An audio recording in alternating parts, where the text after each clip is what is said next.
दोस्तों, एक 23-24 साल की महिला जो कि विधवा होती है, खूबसूरत होती है, वो घर पर अकेली थी। एक दिन उसके घर पर 3 लोग आते हैं और उस महिला से कहते हैं कि तुम चिंता मत करो, जैसे तुम्हारी चीज़ें खोई हुई, जैसे तुम्हारा पति खोया हुआ है, वैसे वापस आ जाएगा, लेकिन उसके लिए तुम्हें कुछ त्याग करना होगा। महिला कहती है कि बताओ बाबा, हमें क्या करना होगा? वो जो बाबा होते हैं, वो कहते हैं इसके लिए तुम्हें ये जो विधवा वस्त्र पहने हो, इसको सबसे पहले त्यागना होगा। वो महिला अपने वस्त्र को त्यागने के लिए अपने कमरे में जाती है और अपने कपड़े चेंज करने के लिए अपने कमरे में पहुंचती है। तभी वो तीनों लोग उसके पीछे पीछे कमरे में पहुंच जाते हैं। कहते हैं ये सब तुम्हें हमारे सामने ही करना होगा। वो महिला ना चाहते हुए भी उनकी हर एक बात को मानना पड़ता है। दोस्तों, बेहद हैरान कर देने वाली बात है। ये कहानी बहुत ही इंटरेस्टिंग कहानी है। साथ में ये कहानी एक सीख देखे जाने वाली कहानी में आगे बढ़ें, इससे पहले आप लोगों की से एक छोटी सी रिक्वेस्ट है, अगर आप लोग चैनल पर नए हैं तो चैनल को जरूर सब्सक्राइब करेगा। दोस्तों, आज की जो कहानी है उत्तर प्रदेश के मऊ जिले की है, जहाँ पर एक महिला कुसुम जो है, एक बहुत ही गरीब घर की लड़की होती है। उसके माता पिता बहुत ही गरीब होते हैं। उसकी शादी भी एक गरीब लड़के से हो जाती है। उसकी शादी के 1 साल बाद कुसुम को एक बेटा हो जाता है, जिसका नाम पट्टू रखा गया था। पट्टू जो है इसलिए रखा गया था क्योंकि बेटा जो है बहुत चंचल होता है, इसलिए उसका प्यार से ये दोनों पट्टू नाम रखते हैं। अब कुसुम का पति जो है मुंबई में कमाता था। वो कमाने के लिए मुंबई चला जाता है। 2-2.5 साल के बाद में पता चलता है कि कुसुम का पति मुंबई के एक हादसे में उसकी मौत हो जाती है। अब उसकी लाश को जो है गांव भी नहीं ला पाते हैं दोस्तों, क्योंकि गांव के ही लोग होते हैं। उतना कोई बहुत दूर से लेकर आना, उतना कोई मदद नहीं करता है। उसकी लाश को वहीं अंतिम संस्कार कर दिया जाता है। और गांव के लोग जब घर आते हैं तो कुसुम को यह सारी बात बताते हैं। कुसुम की तो दुनिया ही उजड़ जाती है। अब कुसुम के जो है सास ससुर जो होते हैं, कुछ दिनों के बाद कुसुम को घर से अलग कर देते हैं। ये सब कुसुम जो है अब घर से अलग रहने लग जाती है। कुसुम को एक बेटा होता है जो कि अब 3-3.5 साल का हो चुका होता है। इसी बीच वहाँ एक फल बेचने वाला आता है, जो कि वो फल बेचने आया था। तभी जो कुसुम का बेटा होता है ये जिद करने लग जाता है कुसुम से कि माँ, मुझे केला लेना है। अब लेकिन कुसुम के पास कोई पैसा नहीं होता है। वो कहती हैं कि बेटा, पैसा नहीं है, केला मैं नहीं ले सकती। लेकिन वो रोते हुए केले के पास चला जाता है और जो केला बेचने वाला दुकानदार होता है, जो ठेला चलाता है, वो 4 केला उठाकर उस लड़के को दे देता है। अब लड़का केला लेकर अपनी माँ के पास में जाता है। माँ जो होती है कहती है कि बेटा, केला क्यों लेके आए हो? माँ रोने लगती है। तभी जो दुकानदार होता है, जिसका नाम कुलदीप होता है, वो कहता है कि तुम चिंता ना करो, तुम क्यों रो रही हो? तुम्हारा बेटा क्यों रो रहा है? पट्टू बताता है कि मेरे पापा जो हैं अब नहीं हैं इस दुनिया में, वो मर चुके हैं, इसीलिए मेरी माँ और मैं दोनों रो रहे थे। इसीलिए माँ से मैंने कुछ मांगता हूँ तो माँ मुझे कुछ देती नहीं है। पट्टू जो है इतनी कहकर वो रोने लगता है। अब जो दुख यानी कुलदीप होता है, वो कहता है कि आज से तुम माँ को तंग नहीं करना, जो भी कुछ चाहिए होगा मेरे को बताना, मैं लाऊंगा तुम्हारे लिए। अब वो जो लड़का होता है, जो वो कहता है कि कल तुम मेरे लिए खिलौने ले आना। वो अपने खिलौने के लिए वो एक कार मांग लेता है। उसके लिए वो कुलदीप दूसरे दिन कार लेके आता है। वो बहुत खुश होता है। अब इस तरह से इन दोनों का सिलसिला ऐसे चलता रहता है। एक दिन जो है कुसुम घर पे अकेली होती है। तभी वहाँ के कुछ जो कि एक गिरोह होता है, जो लोगों को, सीधे साधे लोगों को ठग यानी कि उनको उनके बारे में जानते थे और उनको अपनी बातों में उलझाकर उनको अपने बहकावे में लाते हैं।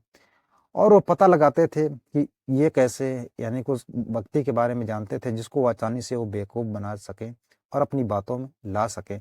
अब कुसुम के बारे में वो पता लगा चुके थे और वो चले जाते हैं कुसुम के पास में। कुसुम घर पे अकेली होती है। उसको आवाज़ लगाते हैं कि बच्चा, भिक्षा दे दो। कुसुम घर से निकलती है और उनके झोली में थोड़ा सा अनाज डाल देती है। वो 3 लोग होते हैं दोस्तों। और वो उसमें से वो पहले से अपनी प्लानिंग होती है, वो ठगते हैं जगह जगह जाके लोगों को, उनको जो भी मिल जाता है उसको वैसे ही लूटते हैं। अब उस महिला को देखते हैं तो दंग रह जाते हैं, क्योंकि लड़की जो होती है बहुत ही खूबसूरत होती है। और वो कहते हैं कि बेटा तुम बहुत परेशान हो, तुम्हारा पति है कि जो तुम जानती हो कि वो अब इस दुनिया में नहीं है, लेकिन वो अभी जिंदा है और वो तुम नहीं चाहती हो कि तुम्हारे घर आए। तुम जो कुसुम होती है कहती है कि बाबा क्या बात करते हो, वो तो कब के मर चुके हैं। तो उन जो बाबा होता है वो क्रोधित हो जाता है, कहता है कि तुम चाहती नहीं हो कि तुम जानती नहीं कि मैं कौन हूँ। तभी वो दोनों जो और उनके चेले होते हैं वो कहते हैं कि बाबा इसको अनजान को माफ कर दो, इससे भूल हो गई, ये नहीं जानती है कि आप कौन हो। अब वो उनके पांव पकड़ती है कुसुम और कहती है कि बाबा मुझे माफ कर दो। कहता है कि ठीक है, अगर तुम चाहती हो कि तुम्हारा पति आ जाए तो तुम जो ये विधवा वस्त्र धारण किए हो इसे त्याग दो। अब कुसुम कहती है ठीक है बाबा, मैं अभी इसको त्याग कर आती हूँ। कुसुम अंदर चली जाती है अपने विधवा वस्त्र को त्यागने के लिए। जब अंदर जाती है तो जो साड़ी होती है उसको उतार कर वो अपने यानी कि जो सुहागन वाले कपड़े होते हैं उसको खोजने लग जाती है। लेकिन दोस्तों, जब उसके पति की मौत हुई थी तब उस घर में जो सुहागन के वस्त्र होते हैं सारे फेंक दिए गए थे। उसके पास में कोई ऐसा कपड़ा नहीं था कि जो पहन सके। अब उधर जो है ये बाबा लोग जो होते हैं तभी पहुंच जाते हैं उसके कमरे में। वो देख कर दंग रह जाती है और अपने आप को ढकने की कोशिश करती है, लेकिन तब तक ये तीनों वो कमरे की कुंडी अंदर से लगा चुके होते हैं। उधर जो उनका 3 साल का बेटा होता है वो सो रहा होता है। एक आदमी उसके पास चला जाता है, कहता है कि अगर तुमने शोर शराबा करने की कोशिश की तो तुम्हारे बच्चे का जानती हो को हम लोग क्या हाल करेंगे।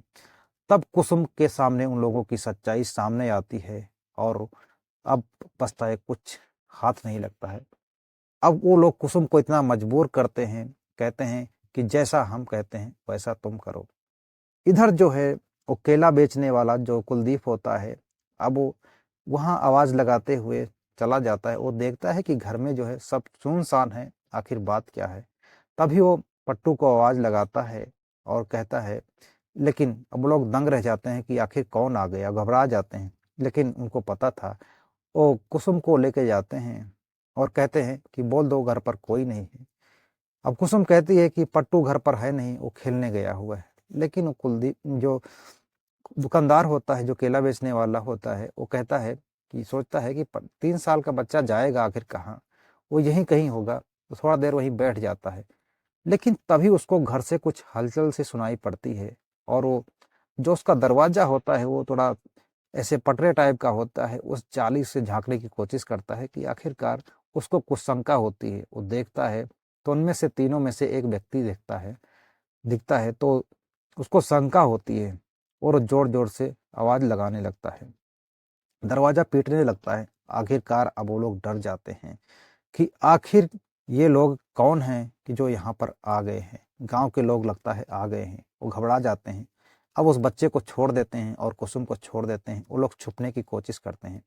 इसी बीच जो कुलदीप होता है वो जोर जोर से मार कर दरवाजा तोड़ देता है। अब इतने में कुसुम जो है अपना साड़ी वाड़ी पहन कर वहां से बाहर निकल आती है। ये लोग भागते हैं, लेकिन इधर कुलदीप जो है जोर से उनके पीछे दौड़ना शुरू कर देता है। शोर शराबा होता है, गांव के लोग इकट्ठा हो जाते हैं। अब वो भी पीछे पीछे भागना शुरू कर देते हैं। ये तीनों लोगों को गांव वाले दबोच लेते हैं और जमकर इनकी धुलाई की जाती है। उसके बाद में इनको पुलिस को हवाले कर दिया जाता है। मौके पर पुलिस पहुंचती है तो पता चलता है कि ये लोग जो होते हैं बहराइच से आए होते हैं और ये लोग इन सीधे साधे लोगों को बेवकूफ बनाते हैं और उनको अपने झांसे में लेते हैं। और उनके साथ में इनको जो भी लूटने को मिलता है, चाहे वो इज्जत हो, चाहे धन दौलत हो, चाहे यानी कई ऐसी घटनाओं को ये लोग कबूल करते हैं।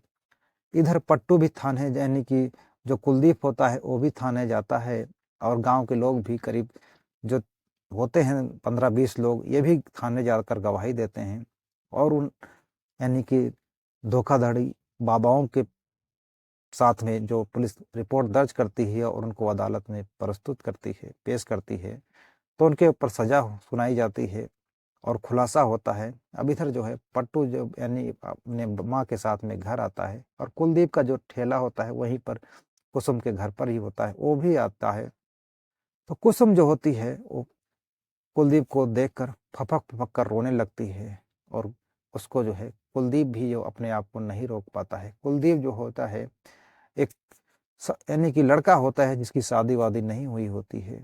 अब कुलदीप भी उनके पर दया आ जाती है और कुलदीप जो है अब उनका इस तरह से मदद करने लगता है। धीरे धीरे इन दोनों में लगाव बढ़ जाता है और कुछ दिनों के बाद में कुसुम और कुलदीप एक दूसरे को चाहने लग जाते हैं और ये दोनों शादी कर लेते हैं। दोस्तों, शादी करके ये दोनों खुशी खुशी अपना जीवन बिता रहे हैं। लेकिन दोस्तों, यह यानी कि कुलदीप कहता है कि तुम कैसे कुसुम इनके बहकावे में आ गई, ये ठग हैं, ये जगह जगह जाते हैं, लोगों को ऐसे अपने जाल में फंसा लिया करते हैं और उनके साथ में कुछ भी ये करते हैं, मनमानी करते हैं, उनकी इज्जत से खिलवाड़ करते हैं।